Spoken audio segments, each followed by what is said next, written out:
It is the glory of God to conceal a matter. To search it out is the glory of kings. This is the Message to Kings podcast.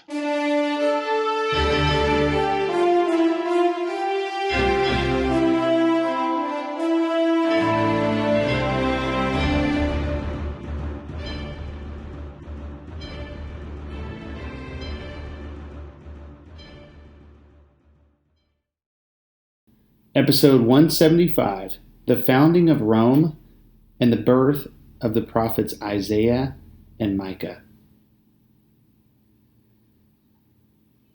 As a lover of history, I cannot help but find myself drawn to the Roman Empire, the story of its rise to prominence in the world and its great men, the age of the Republic and the struggles of the emperors and their territorial expansions are really awesome. I visited Rome in the year 2000, and I read as much as I could beforehand as I walked the streets and the old Roman roads in the area of the Forum. It was like I was walking and hearing the stories of old. I tried to imagine the great men of the Republic arguing and setting policy for the future of the world.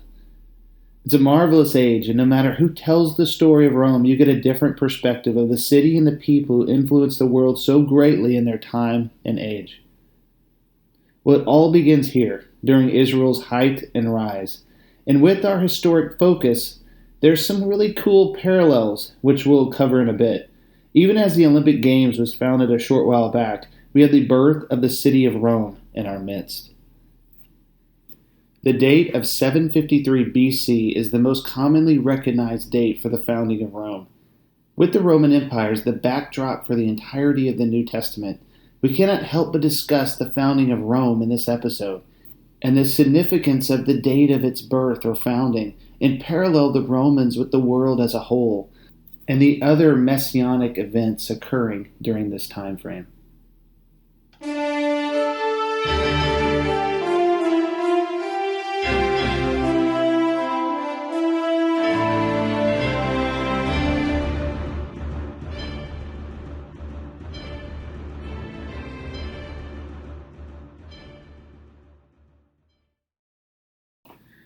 The traditional founders of Rome were twins named Romulus and Remus. Before Rome was even a hamlet, they were born to a woman named Ray Silvia. Now, Ray Silvia's father was a king of a nearby town called Alba Longa. His name was Numitor, and he was displaced from power by his brother Amaluus. Now, Ray Silvia was probably told to never marry because Amaluus didn't want any other royal bloodlines to contend with his.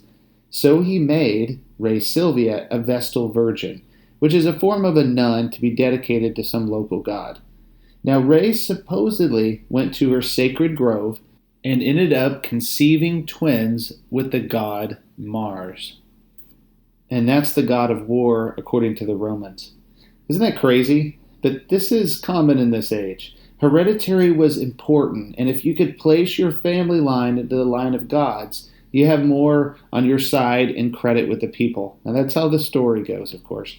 Another point is that this scene puts the twins as part of the Greek, from the Greek god Mars, and the Latin nobility.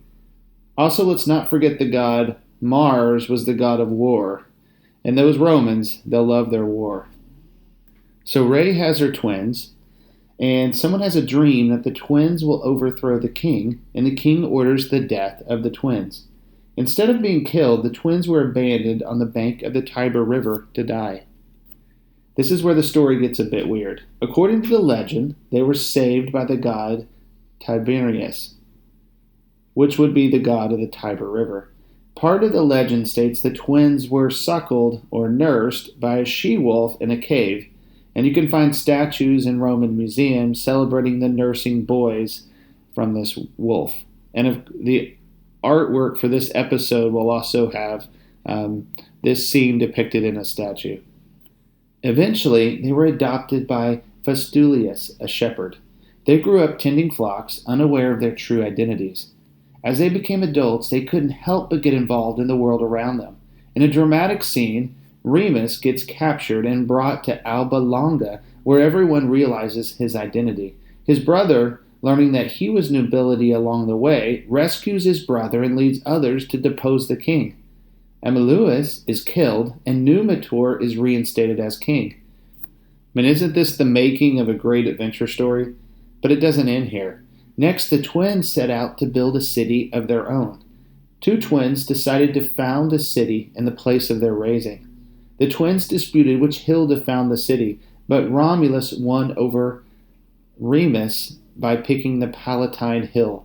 In the end, their dispute grew into armed conflict until Romulus killed his brother Remus.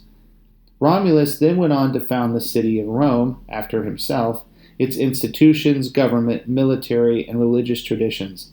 He reigned for many years as its first king. So that's the legend. We can get a lot from this foundation myth of sorts.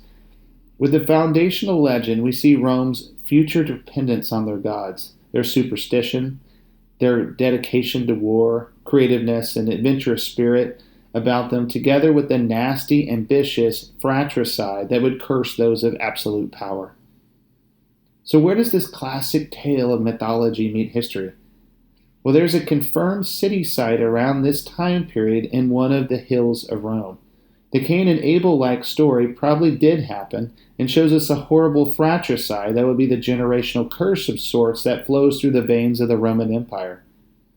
There is ancient evidence of Romulus's name in the ruins of the old city. The date of the city founding is generally accurate. The other details, well, not so. Regarding that fratricidal potential curse that started at the beginning like Cain and Abel, this violence will reign in Rome. But on the reverse side, the city of Rome tames their inner fratricide with the forming of the Republic in 509 BC. In about 250 years, having two ruling councils with only 1 year of power, with multiple ruling classes all balancing each other to ensure no one man has enough power to control everyone, to never have a king again. This will be one of those crowning achievements of Rome, that they'll found this government that holds absolute power in check. And with it, they have this incredible growth and prosperity that overtakes them. The Roman Republic more or less conquers the Mediterranean. It's not the emperors, it's not the Caesars. It's the balanced and powerful and wealthy republic which succeeds where the monarchy and the emperors failed. When the republic ends, prosperity declines, and the fratricide begins anew in the age of the emperors. Isn't the Romulus and Remus story smell of Cain and Abel and the fall of man? I like to tell history stories to my children, and one of them often asks the question about wars in history. Why can't they just slow down and talk about it? Why are they fighting over? And at the heart of the matter is the fall of man and the sinfulness of man. Cain killed Abel, and man fell to incredible lows prior to the flood. Romulus killed Remus, and fratricide nearly destroyed Rome 100 times over. It gets nasty. Sin and power and greed and violence are horrible, but it's the way too common story of man. But when we bring in the power of God through biblical history, we get a bigger picture. See, God needed an empire that would be known for engineering genius. A violent and brutal classical empire with history and traditions and structure designed by a republic with basic freedom and structures, but now governed by one man, Augustus Caesar, at the time of the birth of his son, Jesus Christ. Rome will do this and unify the world in the time of Jesus and build the greatest road network the world had ever seen and have relative peace within its borders to travel and to spread the good news. And there will be plenty of unity amongst the nations and empires with a limited number of spoken languages. Unity at a cost, but it was unity. And Rome would be the nation in the time of Jesus that controlled all of the Mediterranean, and a guy named Paul could literally travel from Jerusalem to Spain under his own free will and preach the gospel to anyone who would listen. His citizenship as a Roman citizen was enough to grant him protection. In many ways, we can see the Roman Empire at its infancy as a picture of the story of man compared to Cain and Abel. Sons of God, men of royalty with a profound destiny in front of them ready to change the world. But what we have here is the beginning of God's great canvas. God is setting up the world for the arrival of his Son. He looks at Rome and what it will become, and he probably smiles because he was a part of it. No matter what historians think today, I cannot help but think this because we have the birth of two extremely important men in world history occurring at the same time. To conclude this episode of Message to Kings, let's talk about these important men. What fascinates me the most about this time period is the birth of two men, two Messianic prophets, happens at the same time as the birth of Rome. The backdrop is birthed, and the prophets who detail the Messiah are birthed as well. The first of these men, the prophet Isaiah, is considered the greatest of the Messianic prophets. As God looked down at the founding of the empire, that would be the backdrop of the greatest story ever told. He sees two baby boys being born in Israel, one in the city, one in the country. These babies will go on to issue some of the greatest prophecies about Jesus himself the world will ever hear. Let's start with Isaiah. Around this time frame, the prophet Isaiah was born. Isaiah will go on to write or prophesy or be the main character or writer of the 66 chapters of the book of Isaiah.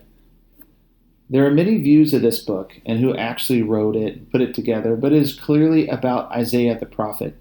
The first 39 chapters of the book have one feel, but the remainder is purely messianic in nature.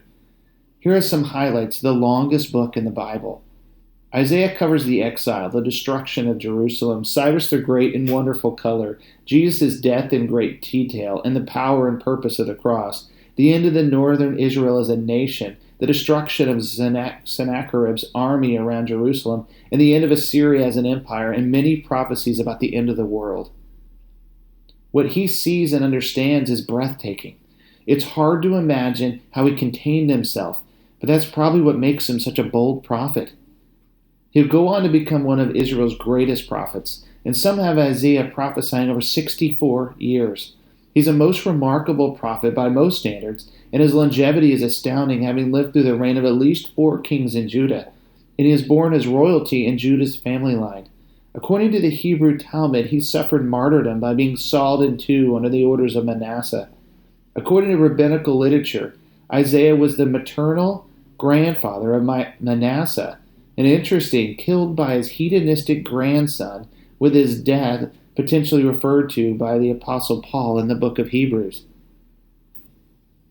I like what Gregory of Nyssa said about Isaiah. Here's a word-for-word write-up from the internet. Forgive my direct quotage, but Gregory believed that the prophet Isaiah knew more perfectly than all the others the mystery of the religion of the gospel. Jerome said these words. He also lauds prophet Isaiah, saying he was more of an evangelist than a prophet, because he described all the mysteries of the Church of Christ so vividly that you would assume he was not prophesying about the future, but rather was composing a history of the past. Of specific note are the songs of the suffering servant, which Christians say are a direct prophetic revelation of the nature, purpose, and detail of the death of Jesus. Isaiah chapter 40 takes a turn in the book of Isaiah. He goes from judgment prophet to almost like a pre-witness of the Christ. It's amazing his words. So much the book was focused on his encounter with God and the judgment of the nations, but all of a sudden Isaiah starts talking something different. A man, a single man, in his transgressions, paralleling it to the redemption of the nation. What's going on? What's going on is God is setting the tone. He's got the empire to arise. He's got the plan laid before us all. He's setting the stage for the greatest story ever told. It's amazing, the story of Isaiah. But we can't get ahead of ourselves. He's just a baby right now, child of great promise, to be educated as royalty in the house of Judah, who will soon receive his calling. And if this isn't enough, Micah, another prophet, this time he's born in the country. It's probably poor compared to Isaiah, but his words have an incredible precision to them. Just a baby right now, but his prophecy will become the GPS coordinates for the Magi from the east to bring gifts to Jesus. God, in his all-knowing way, is setting the stage for the greatest story ever told. We've got the backdrop, the world empire, to hold the drama, with forges of characters like Pontius Pilate in the fire, And we've got prophecies of the details of the one to come. We've got our main character, our Redeemer, the center of the world, the Son of God himself, and details of his coming spoken by prophets who went before him.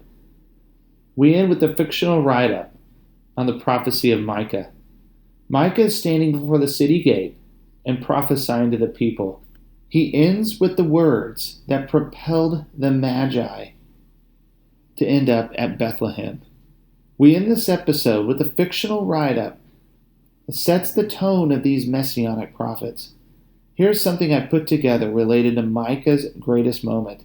This happens 30 or 40 years from now, but it sets the tone for where we are headed as prophets and kings again collide, this age of spiritual power versus physical power. And the stage is being set for the Ancient of Days to return in great power and redeem the world. Micah stood at the gate to the city.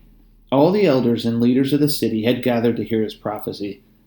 Though the village was incurring a spiritual decline, they still respected the Lord's prophets and would allow them to speak. He stood on an elevated platform where judges and leaders normally stood. Though he never spoke to them directly, scribes were prepared to dictate his words. It was noted the new king Manasseh, as of a few years ago, had sent his own observer and scribe. The king's special envoy looked very suspicious at Micah as he prepared to speak. Micah spoke with great authority in tone and power. In the last days, the mountain of the Lord's temple will be established as the highest of the mountains. It will be exalted above the hills, and peoples will stream to it. Micah paused and breathed deeply as a swift breeze blew through the city, causing the scribes to add weights to keep their scrolls and writing devices from blowing in the wind. Many nations will come and say, "Come, let us go to the mountain of the Lord, to the temple of the God of Jacob. He will teach us his ways, so that we may walk in his paths. The law will go up from Zion, the word of the Lord from Jerusalem. He will judge between many peoples and will settle disputes for strong nations far and wide. They will beat their swords into plowshares and their spears into pruning hooks. Nation will not take up sword against nation, nor will they train for war anymore." Micah continued to speak of the mountain of the Lord, God's presence, and as he spoke of the upcoming Babylonian judgment, a silence befell the city, preceding a grating, heart-wrenching feeling of the fear of the Lord. The judgment was decreed in graphic detail, and he proceeded to speak of the hope to come and the glorious things and end to come, earthly judgment, and that concluded with peace and prosperity and an unexpected message of grace that lifted the soul. He paused and breathed deeply. He drank from a glass of water and pointed to the direction of Jerusalem as a fear filled the city. "Marshal your troops now, city of troops, for a siege is laid against us. They will strike Israel's ruler on the cheek with the rod." The silence and fear rose to a heavy level and instantly left, as a special grace fell on the city. The grace was joy and love. As he turned and angled himself towards the country, to the small village of Bethlehem, he pointed and shouted these words, "But you, Bethlehem, though you are small among the tribes, out of you will come for me one who will be ruler over Israel, whose origins are from of old, from ancient times."